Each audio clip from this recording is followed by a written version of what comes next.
औज़ुबिल्लाहिमिनश्शैतानिर्रजीम बिस्मिल्लाहिर्रहमानिर्रहीम। Dear students, आज हम पढ़ने जा रहे हैं चैप्टर नंबर 1 बायोलॉजी पार्ट 1 का लेक्चर नंबर 10, जिसके अंदर हम स्टडी करेंगे living world in time. Living world in time, इसको पढ़ने से पहले हमने लिविंग वर्ल्ड इन स्पेस पढ़ा था और उसमें हमने बायोम को स्टडी किया था तफसील के साथ और उसके एग्जांपल्स भी हमने स्टडी करने की कोशिश की थी। और हमने ये भी उसमें पढ़ा था कि वो जो सवाल है बायोम का, वो इंतहाई वेरी इंपॉर्टेंट शॉर्ट क्वेश्चन है बोर्ड पॉइंट ऑफ व्यू से। इसी तरीके से आज लिविंग वर्ल्ड इन टाइम है, तो हम शुरू करते हैं कि इसका सबसे पहले मतलब क्या है लिविंग वर्ल्ड इन टाइम, के वक्त के लिहाज से जो लाइफ थी वो किस तरह से वजूद में आई। इसमें थीरीज़ क्या कहती हैं कि सबसे पहले कितने मिलियंस ईयर्स अगो क्या था, उसके बाद करते तो उसमें हम डिफरेंट किस्म के ये जियोलॉजिकल टाइम चार्ट स्टडी करेंगे। इसमें पीरियड्स मुख्तलिफ आते हैं, इसमें ईयर्स आते हैं और साथ में फिर एवोल्यूशनरी चेंजेस आती हैं कि किससे क्या क्या चीज़ बनी। तो डिटेल में इंशाल्लाह हम स्टडी करेंगे। लिविंग वर्ल्ड इन टाइम में कहता है कि since the time of origin of the life on this planet, जब से इस प्लैनेट के ऊपर जो ज़िंदगी है उसका वजूद, जब से वो ज़िंदगी यहाँ पे बनी है, various organism were evolved and dominated during various periods of geological time chart. मुख्तलिफ औकात में मुख्तलिफ किस्म के लिविंग ऑर्गेनिज्म जो हैं उनकी हिस्ट्री हमें मिलती है कि वो यहाँ पे बसा करते थे। अच्छा, अब यहाँ पे एक चीज़ आती है कि ये हमने लिखा कि जियोलॉजिकल टाइम चार्ट, तो हमारा पहला कंसेप्ट जो यहाँ पे आज है ज़ेर गौर वो ये है कि चार्ट किसे कहते हैं। तो स्टूडेंट, चार्ट ऐसे ऑर्गेनाइज्ड डाटा को कहते हैं जिसके अंदर आपको आसानी के साथ बहुत सारी इन्फॉर्मेशन मिल जाए। जैसा कि आपके घर में लगा हुआ कैलेंडर होता है, वो भी एक डाटा की फार्म में है, वो चार्ट की फार्म में है। जब आप उसको देखते हैं तो आपको इतना अंदाज़ा हो जाता है कि फ़लाँ महीने की फ़लाँ तारीख़ को ये वाला दिन होगा, या फ़लाँ महीने के फ़लाँ दिन ये वाली तारीख़ होगी। तो इसी तरीके से जो चार्ट होता है वो आपको ऑर्गेनाइज्ड डाटा होता है जो आपको बहुत सारी इन्फॉर्मेशन करेक्ट फॉर्म में, ऑथेंटिक फॉर्म में देता है। कहता है कि चार्ट की definition time sequence of earth history in which different layer of earth. अच्छा, यहाँ तक तो हो गया इसके बारे में। अब आप आगे देखें क्या टाइम सीक्वेंस ऑफ अर्थ, जो हमारा जो प्लैनेट है अर्थ है, इसके ऊपर जो टाइम का सीक्वेंस है, history in which different layers of अर्थ, और ये ऐसा सीक्वेंस है जिसके अंदर जो ज़मीन की जो मुख्तलिफ लेयर्स हैं, ज़मीन की मुख्तलिफ जो लेयर्स होती हैं वो एक दूसरे के ऊपर आती जाती हैं। अच्छा, एक बात सबसे पहले तो आपको यहाँ पे मैं समझा दूँ कि जितनी डीपर लेयर होगी, मींस जितनी नीचे वाली, ये एक नीचे वाली लेयर है, ये उससे ऊपर, ये उससे ऊपर, ये उससे ऊपर, जितनी नीचे वाली लेयर होगी इसका मतलब है कि ऑर्गेनिज़म उसके अंदर उतना ही पुराना पड़ा हुआ है, और जितनी ऊपर वाली लेयर होगी इसका मतलब है कि ऑर्गेनिज़म उतना ही फ्रेश, अभी हमने उसको वो दफनाया है या वहाँ पे वो पड़ा हुआ है। Time sequence of the earth history के ऊपर एक टाइम सीक्वेंस है in which different layers of earth, जिसके अंदर क्या कहते हैं कि मुख्तलिफ जो लेयर्स होती हैं अर्थ की, different fossils in this layer are studied, और उन मुख्तलिफ लेयर्स के अंदर हम मुख्तलिफ किस्म के फॉसिल्स को डिस्कस करते हैं, वो यहाँ पे इसका हमें बता रहा है। Are studied in order to gain information about early life. और अब हमें इसकी ज़रूरत क्यों पेश आई? हमें इसकी ज़रूरत इसलिए पेश आती है टू गैन इन्फॉर्मेशन, ताकि हम मालूमात का ज़ख़ीरा हासिल कर सकें अबाउट द अर्ली लाइफ, हमसे पहले क्या इस ज़मीन में था, क्या नहीं था, उसके बारे में हम इसको स्टडी करते हैं जियोलॉजिकल टाइम चार्ट को।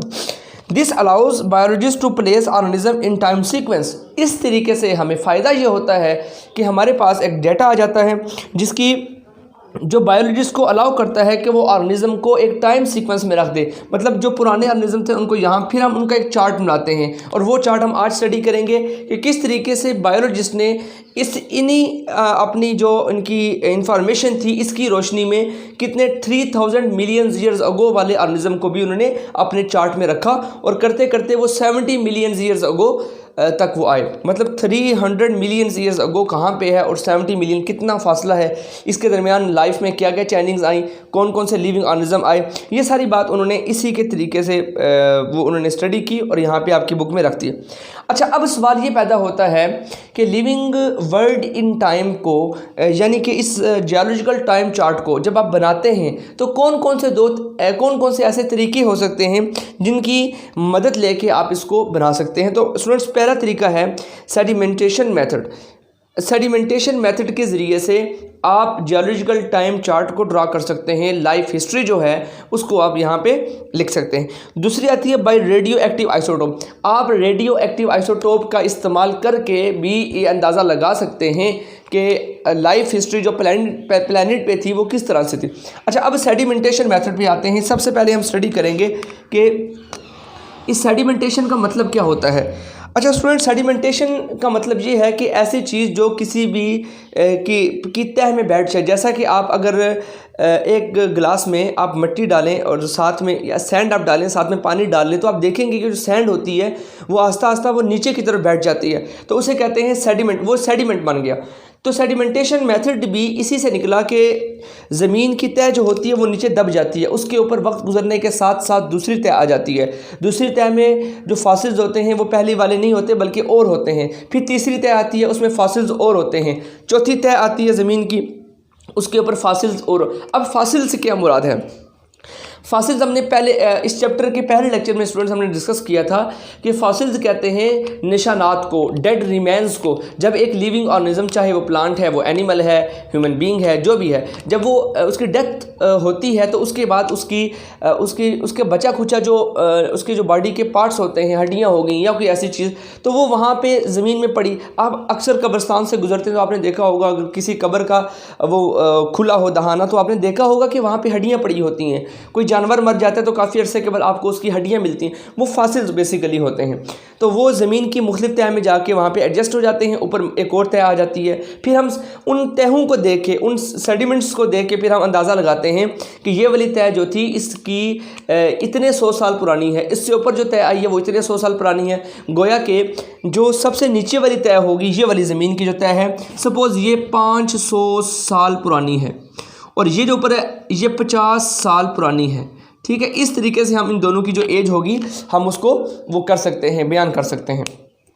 एज जियोलॉजिकल टाइम पासिस, मेरा ख्याल है कि आपको सेडिमेंट्स का कंसेप्ट कम समझ आ गया होगा। अब आगे चलते हैं। आपकी बुक में लिखा है कि एज जियोलॉजिकल टाइम पासिस, जून जियोलॉजिकल जो टाइम होता है, मतलब ज़मीन का जो है, आप ये समझ लें कि जब वक्त गुजरता है आहिस्ता आहिस्ता, new layers of sediments laid down. जो न्यू लेयर्स होती हैं, नई तहें जो होती हैं मिट्टी की, वो पुरानी तहों के ऊपर चढ़ जाती हैं।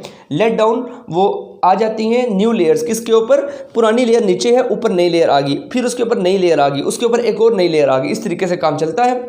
Older organism should be in deeper layer. और जो ओल्डर, जो पुराने किस्म के ऑर्गेनिज्म होते हैं वो कहाँ पे होने चाहिए? Should be in the deeper layers. ये ऑब्जेक्टिव भी है। अच्छा, प्रोवाइडेड द सीक्वेंस। अच्छा, यहाँ पे उन्होंने एक शर्त लगा दी है, ठीक है, कि शर्त ये है कि प्रोवाइडेड का मतलब है बशर्त ये कि the sequence of these layer are not disturbed. ये जो सीक्वेंस है ये डिस्टर्ब नहीं होना चाहिए। मैं आपको यहाँ पे बताता हूँ कि वो किस तरह से उसने बयान किया। कहता है कि अगर ये एक लेयर है, सपोज हम कहते हैं ये एक लेयर है, ठीक हो गया, इसके ऊपर दूसरी लेयर है ये वाली, इसके ऊपर तीसरी लेयर है आपके पास, और वो लेयर कौन सी है? वो ये वाली है। कहता है कि जो पूरा ओल्डर ऑर्गेनिज्म होंगे वो होंगे यहाँ पे, ओल्डर ऑर्गेनिज्म यहाँ पे होंगे, उसके बाद जो मरे लेटेस्ट अभी पिछले सालों में वो यहाँ पे होंगे, और जो पिछले उससे भी बाद में मरे, अभी के दिनों में मरे, वो यहाँ पे होंगे। ये मैं आपको समझाने के लिए मिसाल दे रहा हूँ।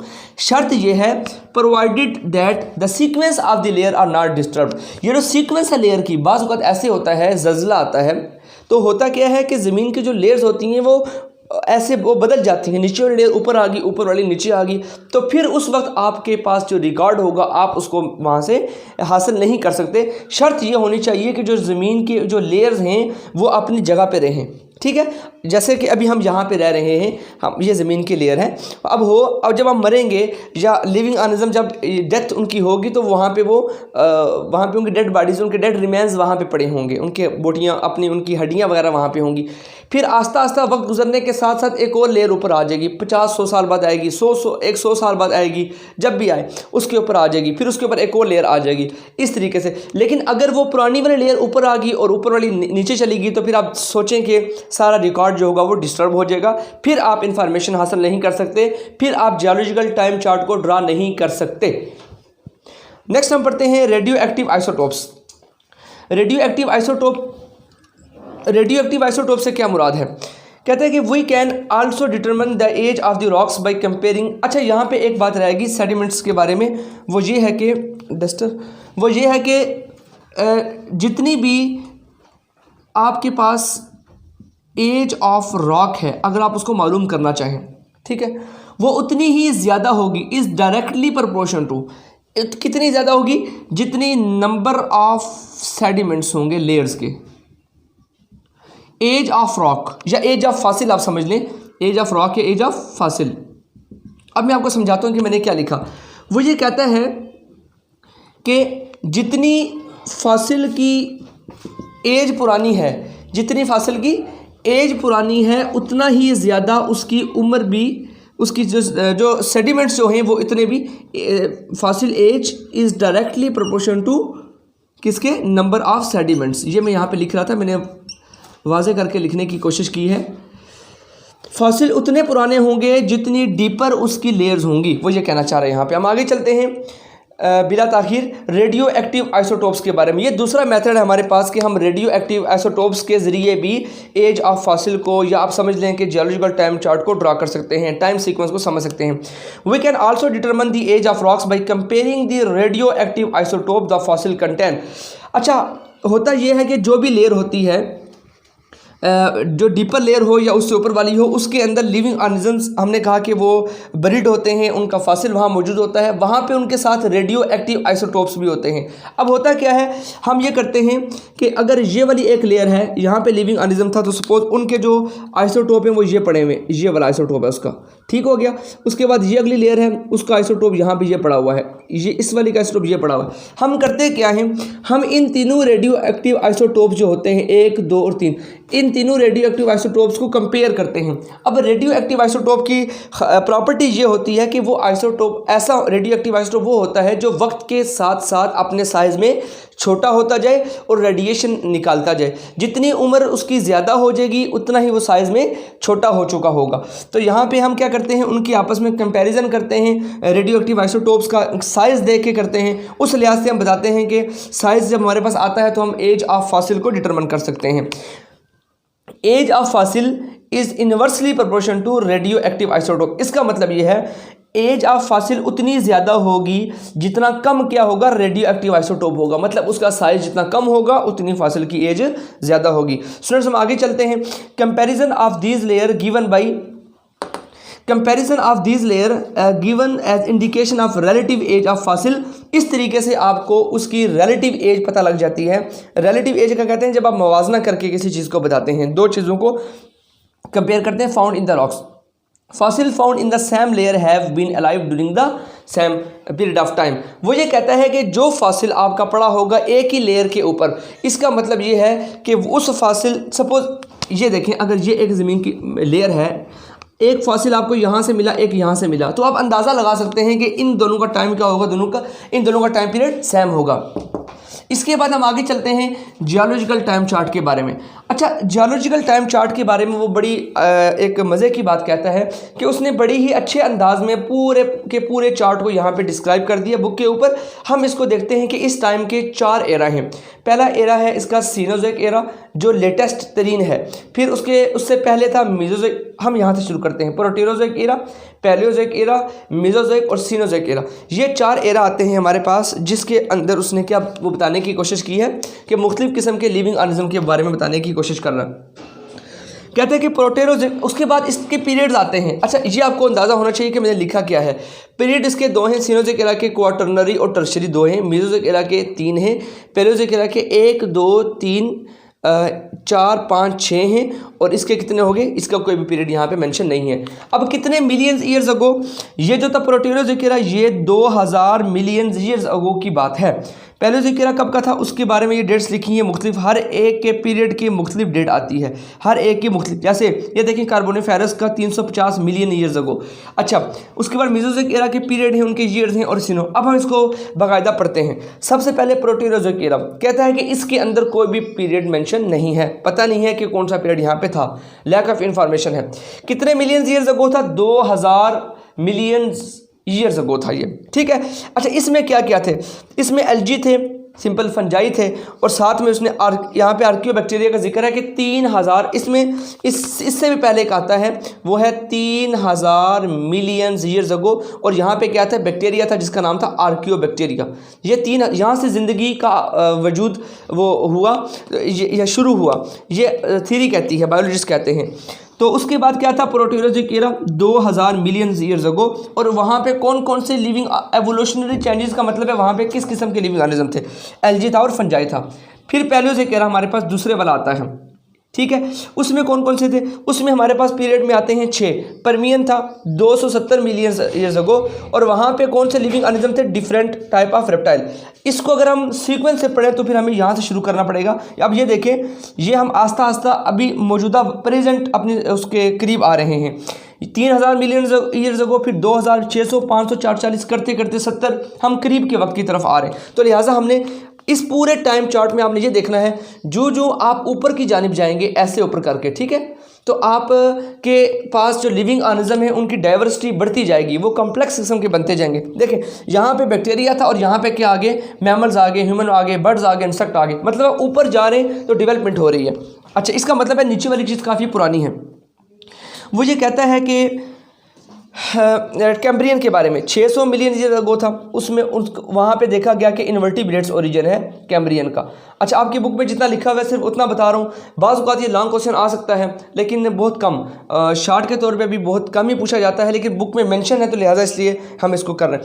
अच्छा, आर्डोवेशियन है वो 500 मिलियन ईयर अगो था, उसके बारे में कि फर्स्ट वर्टिब्रेट जॉलेस फिश यहाँ पे 500 मिलियन ईयर अगो उसका वो हुआ, इर्तका हुआ। साइलोरियन 440 मिलियन ईयर्स अगो, उसमें आर्थ्रोपोड्स भी आ गए, वास्कुलर प्लांट ओरिजिन भी उसमें आ गए।